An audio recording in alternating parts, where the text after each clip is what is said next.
State Warriors may balak na kunin si LeBron James at si Anthony Davis kapalit si Jimmy Butler. Tama ba ang nagiging desisyon ni Steve Kerr na i-trade ito si Jimmy Butler?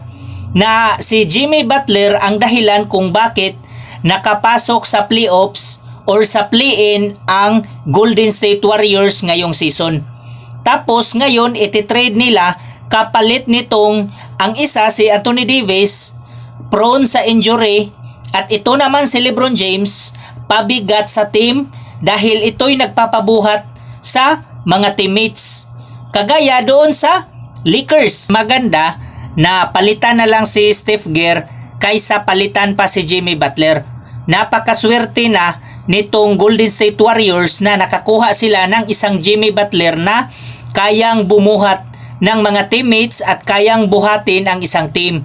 Kaysa nitong si LeBron James, sasakit lang ang ulo ng coach sa kakasabi nito dahil wala na din yung prime ni LeBron James. Hindi na siya kagaya dati.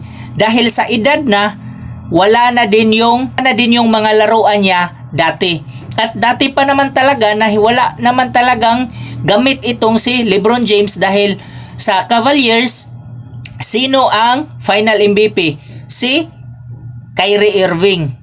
Nung nasa Lakers, si Kobe Bryant. Kaya wala tong gamit talaga.